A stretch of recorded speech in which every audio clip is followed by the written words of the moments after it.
Good evening. Welcome, welcome. Nice to see you all. Happy whatever it is when we're in a new daylight savings thing. Happy new daylight savings season. So I'd like to start us off with a poem this evening. You won't be surprised to hear it's by Rosemerry Trommer. It's called Sacred Pause. Sacred Pause by Rosemerry Trommer.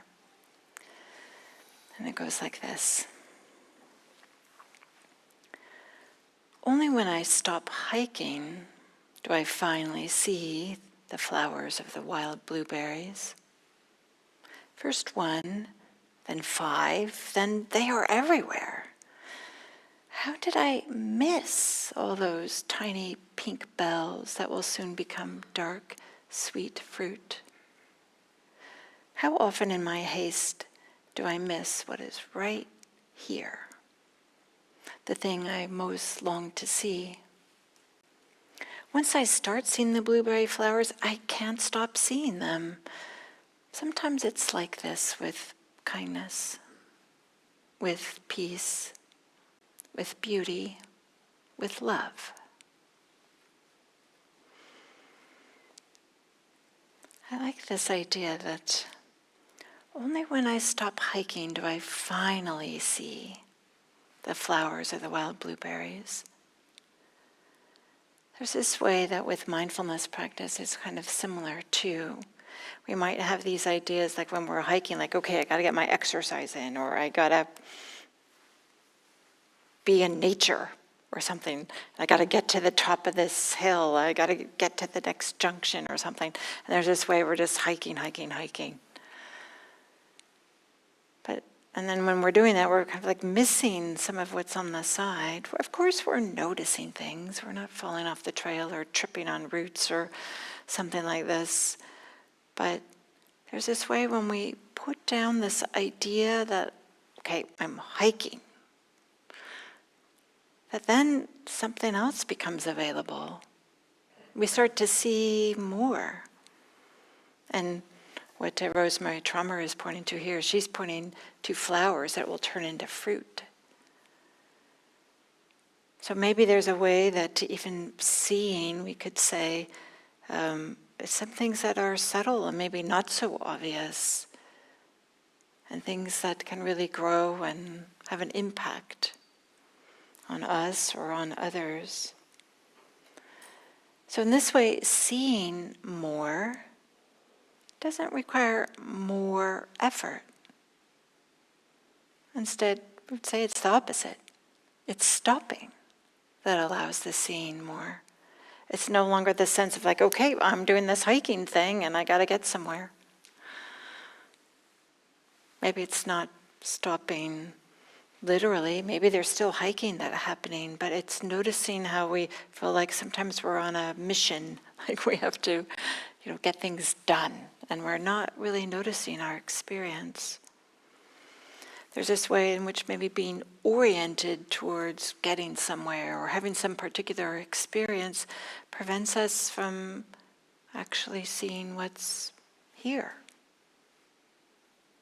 We're so focused about what's going to be. We don't actually see what's happening here, this moment. And so one thing that we can appreciate is like these flowers, these little blueberry flowers in this poem, they weren't like created by stopping the hiking. They were there already. They just weren't noticed.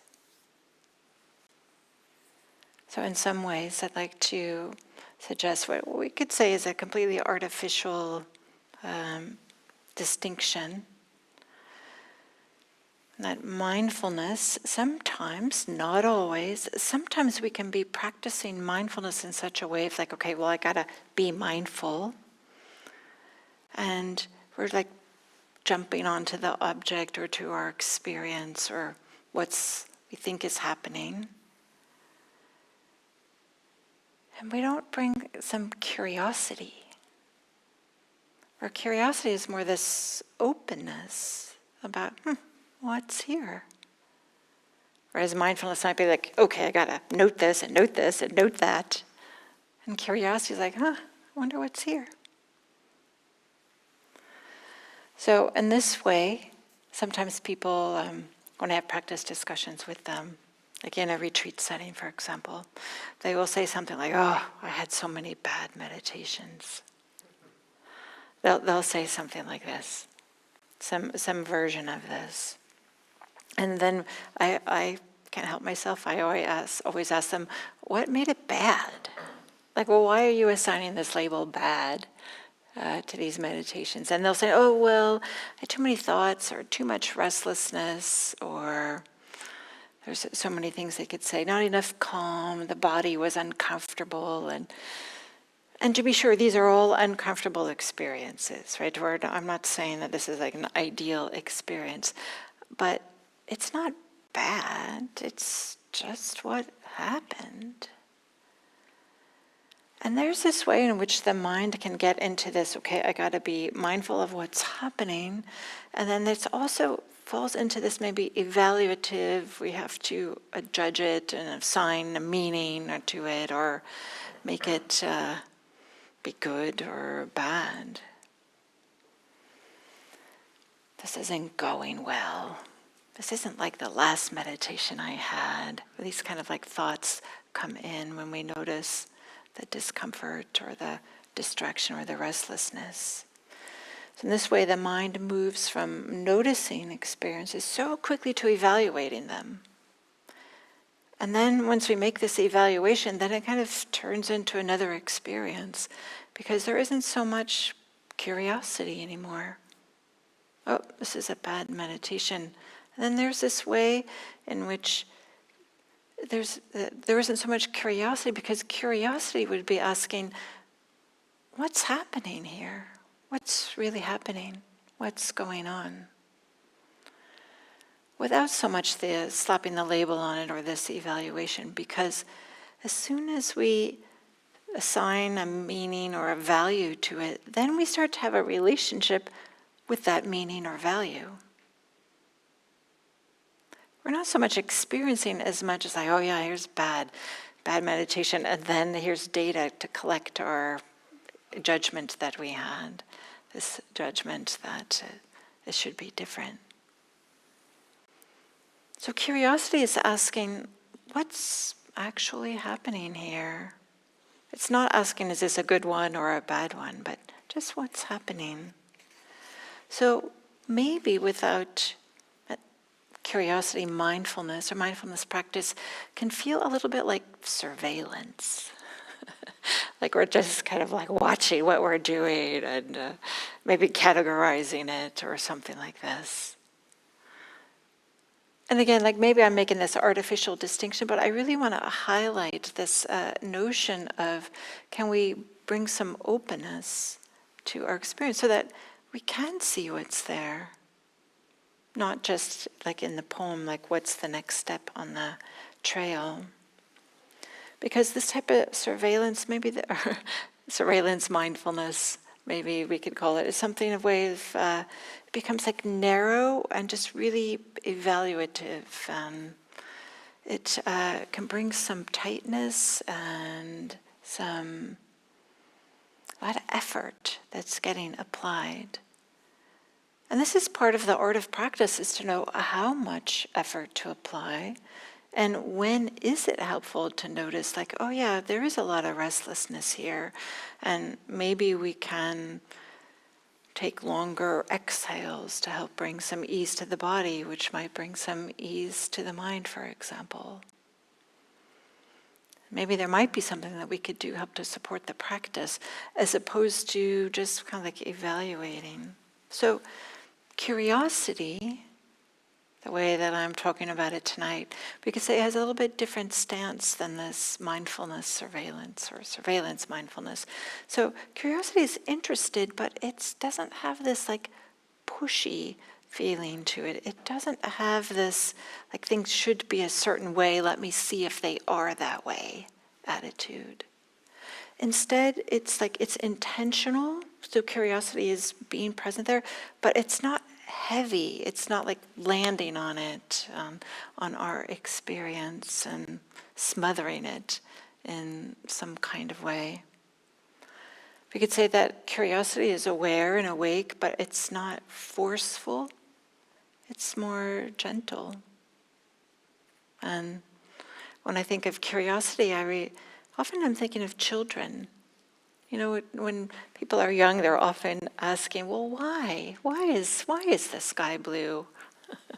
You know, these types of questions, just because they want to know. Is there a way that we can bring some of this innocence, maybe? We could use this word innocence because mindfulness sometimes brings this whole baggage with it. It should be this way, it shouldn't be that way. I should be calm by now. That person sitting next to me shouldn't be breathing so loudly, or whatever it might be. On retreats, we hear everything. But all this stuff that comes up in people's minds. So maybe there's this way that curiosity also brings some embodied experience, or an embodied approach to our experience. And I'm using this word embodied to highlight that curiosity is not an analysis. Sometimes mindfulness can slip into some analysis, which maybe it's not mindfulness so much anymore. But there's this way in which we can try to figure things out so that we can fix them, so that they can be how we think they should be. So maybe we could say these are three different ways we could approach our experience. There's mindful, just being aware, which sometimes has this, I like this word surveillance, just because it sounds a little bit, it's very provocative to say this. And how many times have I talked about mindfulness? I got to come up with some new words sometimes. So here we are, surveillance. Sometimes it has that feeling. The second one is maybe some curiosity. And the third is analysis. Let me change this. I want to manipulate and manufacture, manage, or fix my experience. And this isn't to say that sometimes our experience can't be, modified with the way that we approach it. But that's very different than bringing a sense of openness to our experience. So, whereas this idea of analysis is we're trying to figure things out and to maybe solve the meditation, curiosity is more like this willingness to be taught by our experience, a willingness to learn from our experience as opposed to fix our experience. Such a different dynamic. So if there's, we might say, the judging mind, sometimes can have, with the mindfulness, can say I know what this is. This is a bad sit. I'm distracted and restless. And whereas curiosity would say something like, well, wait, let me look again. Well, let's see what's really happening. So in this way, curiosity changes the atmosphere, changes the experience of meditation, or just being with our experience. Whereas judgment, which often comes with mindfulness, is narrowing and maybe even hardening the heart. This is bad. There's a way if we use that kind of evaluation, it we want to have a little bit distance from it, or we have to fix it in some kind of way. And it turns experience into a test in some kind of way. Am I passing this test, or am I failing in some kind of way? Whereas curiosity just makes room for whatever's there, for whatever's happening. And to be sure, sometimes what's happening is unpleasant. Sometimes what's happening is not what we want. And so much about this practice is, can that be okay? Can we hold an experience anyway? Because so often we're running away from and doing everything we can to avoid them, and then we end up kind of like bracing and armoring ourselves and not even experiencing our life because there's uncomfortable experiences, including being restless or having some pain in the knee while we're meditating.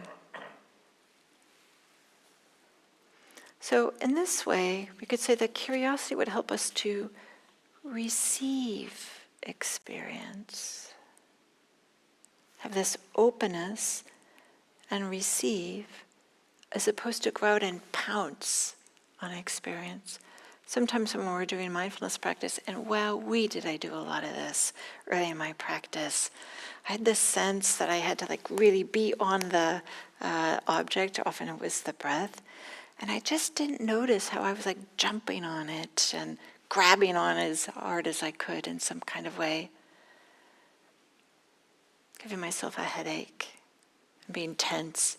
And then the sense when the bell rang at the end, like, oh, finally, at the end, that kind of feeling. But we can't sustain that. And it's, we're not trying to meditate in order to like make ourselves more tight and constricted.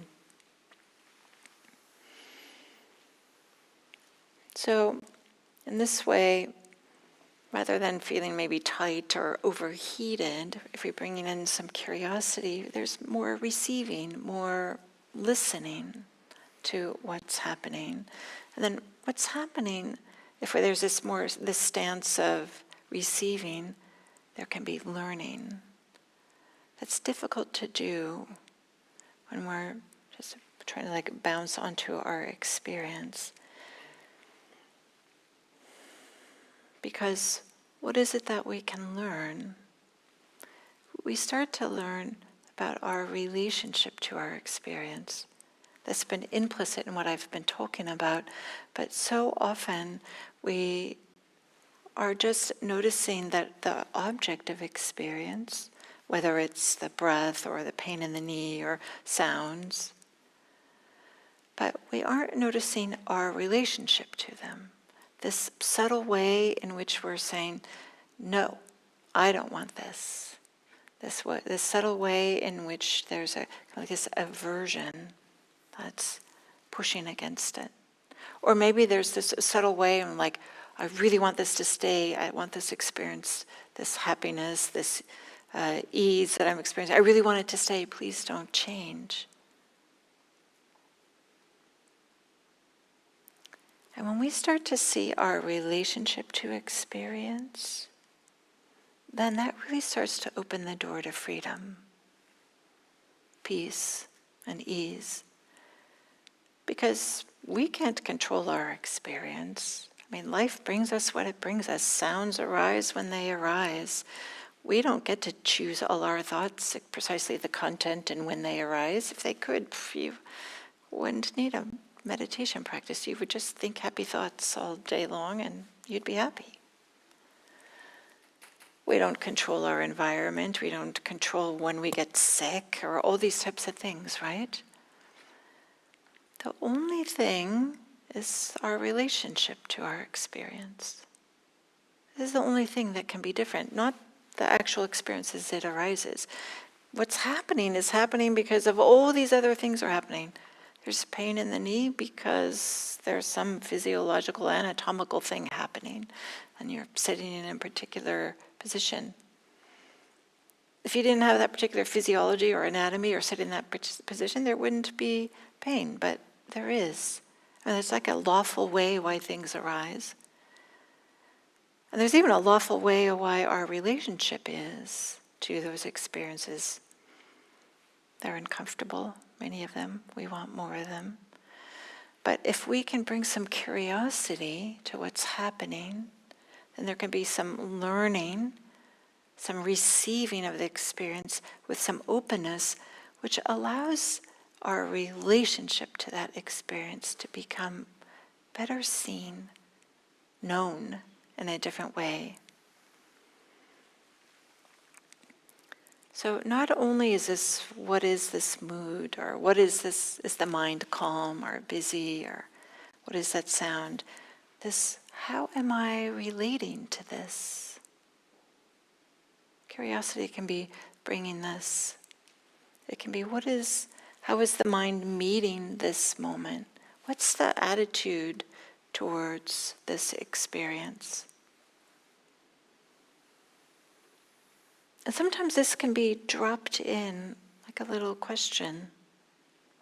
And again, it's not that we have to find the answer.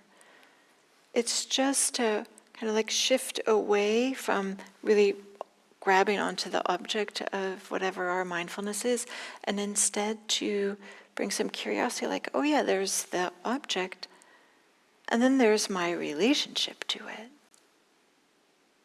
So can we, with curiosity, maybe we can open up whether mindfulness often is just focused on the object. And again, there's a way in which I could give this talk in which I wouldn't be separating mindfulness and curiosity.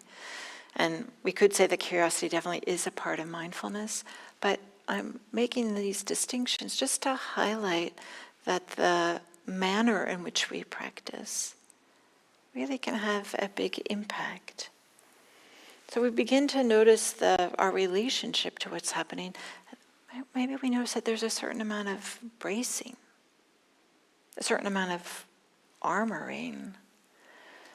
Or maybe there's some anticipation, this way that we're leaning forward. Or maybe there's some fear, this way in which there's like a closing down. So curiosity not only shows us what our relationship is, and in this way we can learn about ourselves, we can start to notice, oh yeah, I have aversion to all kinds of things. Or, oh yeah, I'm actually trying to grab on to all kinds of things. Oh yeah, I'm like checking out from all kinds of things, kinds of experiences. It doesn't have to be this bad evaluation. It's not making us a bad person. We're just noticing, oh yeah, here's how I'm often showing up.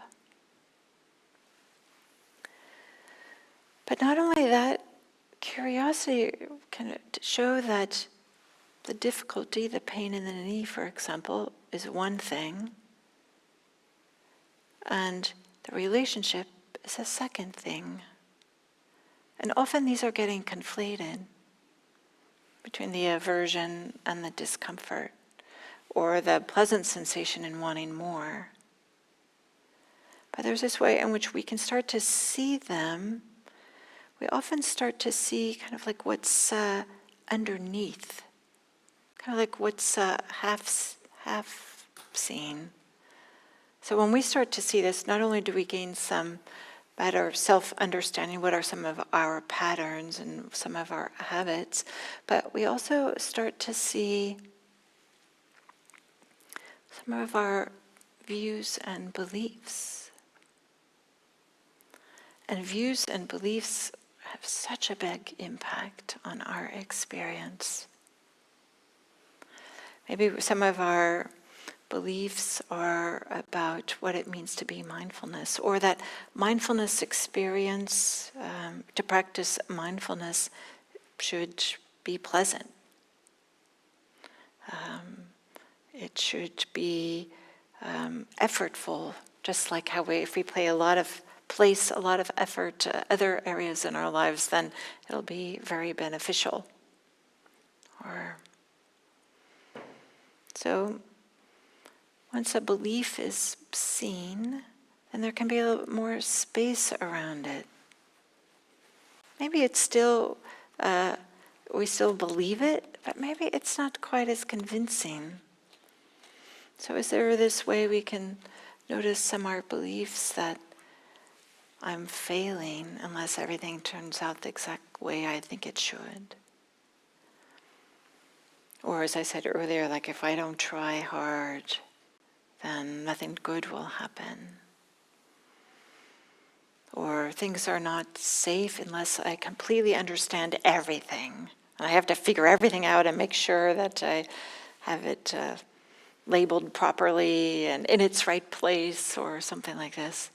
This is something that I definitely had a lot of. used to have this idea that anything that I didn't quite completely understand somehow was uncomfortable in a way that I really wanted to avoid. So then I had to figure everything out. Exhausting. And to be fair, I love figuring things out.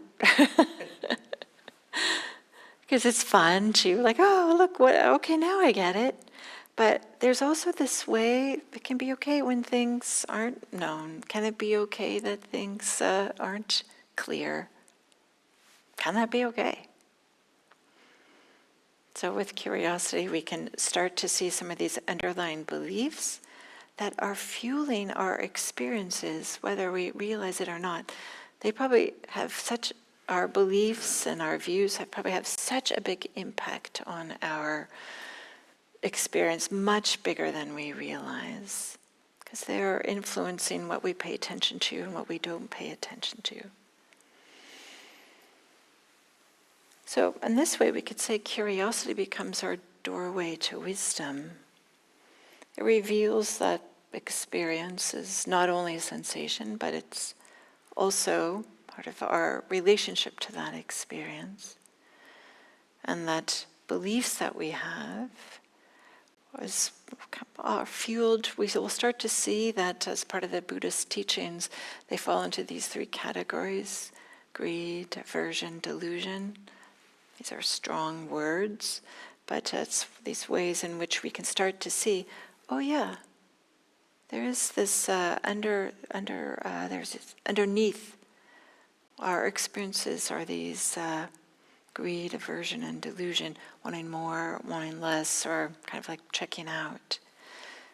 And then when we start to see that, there's a way in which we can just open to, yep, here's greed, and stop making it a problem and just allowing it to be there. Then the greed, quote unquote, for it to be different goes away.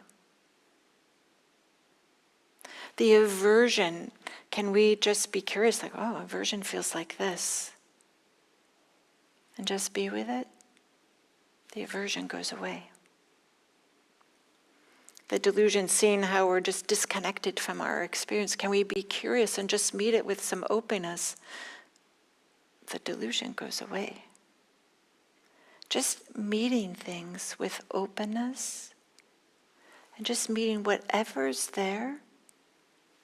Maybe I'll use this word as cleanly as possible, is a way that undermines this greed, aversion, and delusion. And the more and more this happens, the more and more freedom's available. We're not being pushed around by them. We're not always seeking the next experience that's going to be better, better, better. Instead, this movement towards meeting this experience with curiosity, with openness. So maybe this way we can see that it softens striving and allows us to receive experience rather than trying to dominate it. And maybe I'll close with reading this poem again. It's called Sacred Pause by Rosemerry Trommer. And this title, Sacred Pause, and the content of the poem don't match, which is something I kind of love. We use this word sacred pause, and there's this certain type of where you could read scriptures or something in a way, and you have this sacred pause in the middle. And here she's out hiking, something different. I love this idea of bringing something that's sacred to just going out for a hike. Okay, Sacred Pause by Rosemerry Trommer. Only when I stop hiking do I finally see the flowers of the wild blueberries. First one, then 5, then they are everywhere. How did I miss all the tiny pink bells that will soon become dark, sweet fruit? How often in my haste do I miss what is right here, the thing I most long to see? Once I start seeing the blueberry flowers, I can't stop seeing them. Sometimes it's like this, with kindness, with peace, with beauty, with love. Meeting things with curiosity is kind of a way of meeting things with kindness, beauty, peace, and love. No longer with the greed, aversion, and delusion, but just meeting our experience as best we can with some openness. What else is here?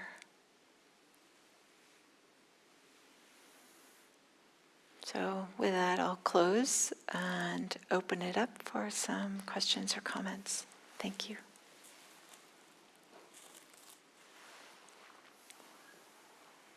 Does anybody have a comment or question?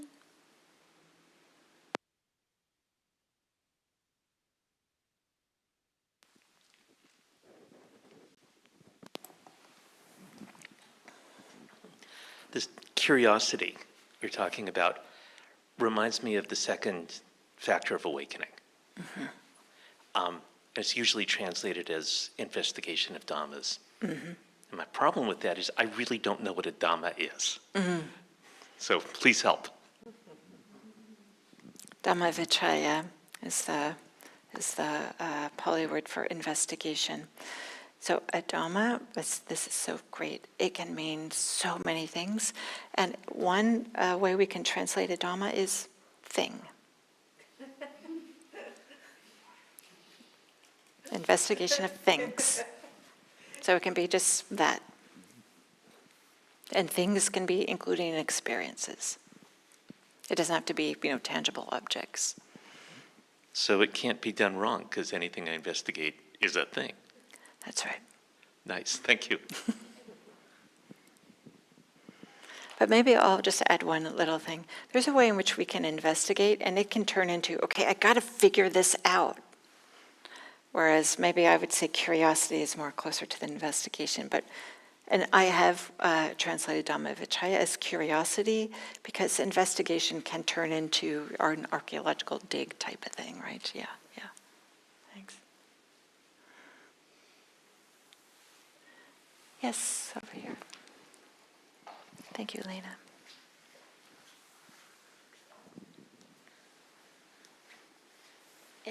This practice is something I understand and I believe in, but I also struggle with it at the same time, because I worry that having this acceptance of, so for example, meditating and your mind is wandering the whole time and it's not that ideal situation. I struggle with this question of, if you are so okay with it not being ideal, how do you have the drive to make things better or do better? Or, I don't know, I'm just like, Yeah. Can an Olympic champion ever be like a mindfulness practitioner? Yes. I bet they are too, actually, right? You have to be present to be the best. Yeah, absolutely. So this is a perfectly legitimate question. And I appreciate you asking this, because it's an obvious one. We're so used to, get that whip out, we got to work hard. But tell me, how would you define better?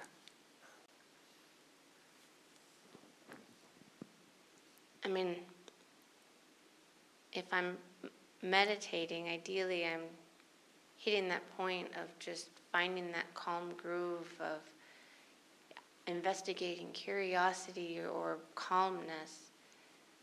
Instead, if my mind's thinking about what happened yesterday or what I need to do tomorrow, then that would be less good. Yeah. So then I would say we would bring curiosity to wow, the mind is really thinking about tomorrow. And there you are, you're present, right? You're present with your experience. You're no longer lost in tomorrow. For that moment, you're noticing, oh wow, I'm lost in thinking about tomorrow, and you're present for your experience. Your experience happens to be about tomorrow, but right then you're present for it.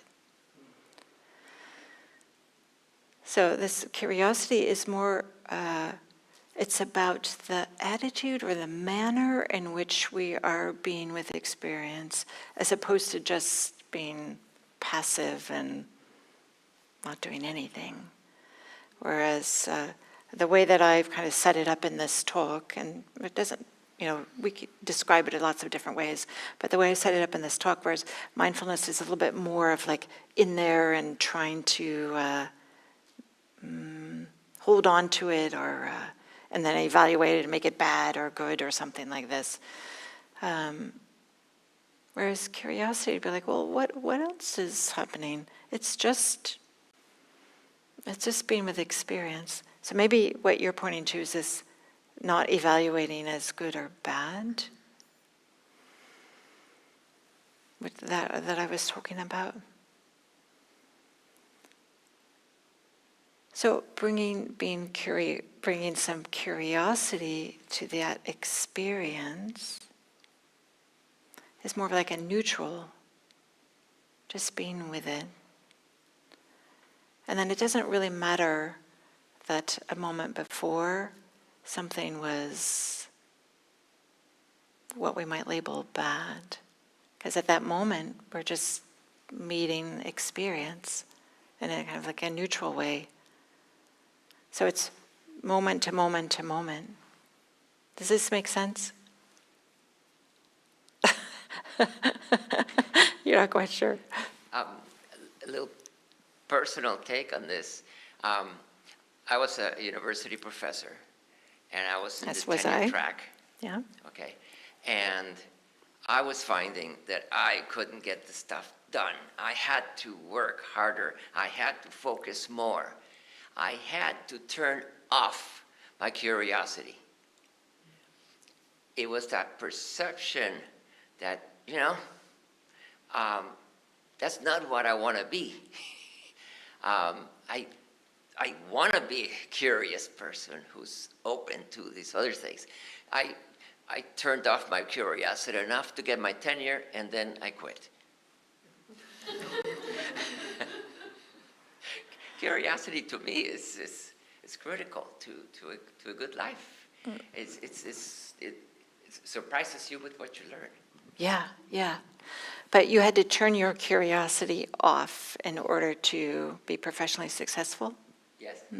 I couldn't do it. I mean, probably some other skills would have been another way to do it, but the only way I could see it is Like to really just focus and publish those papers, and get it publish or done, perish. Get my pubs, and get my research granted, and get it, and then I says, that's not the person I want to be. Yeah. So the good news is that meditation is different than being a tenure track professor. Yeah. Okay, great. Thank you. Somebody else have a comment or a question? Can we send the microphone this way, or?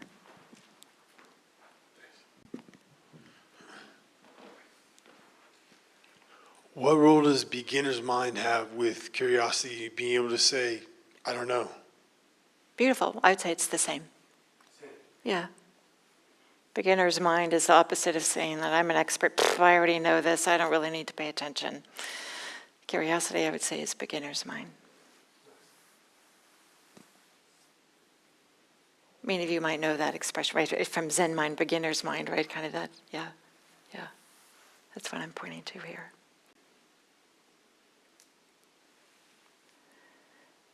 Anybody else have a comment or a question?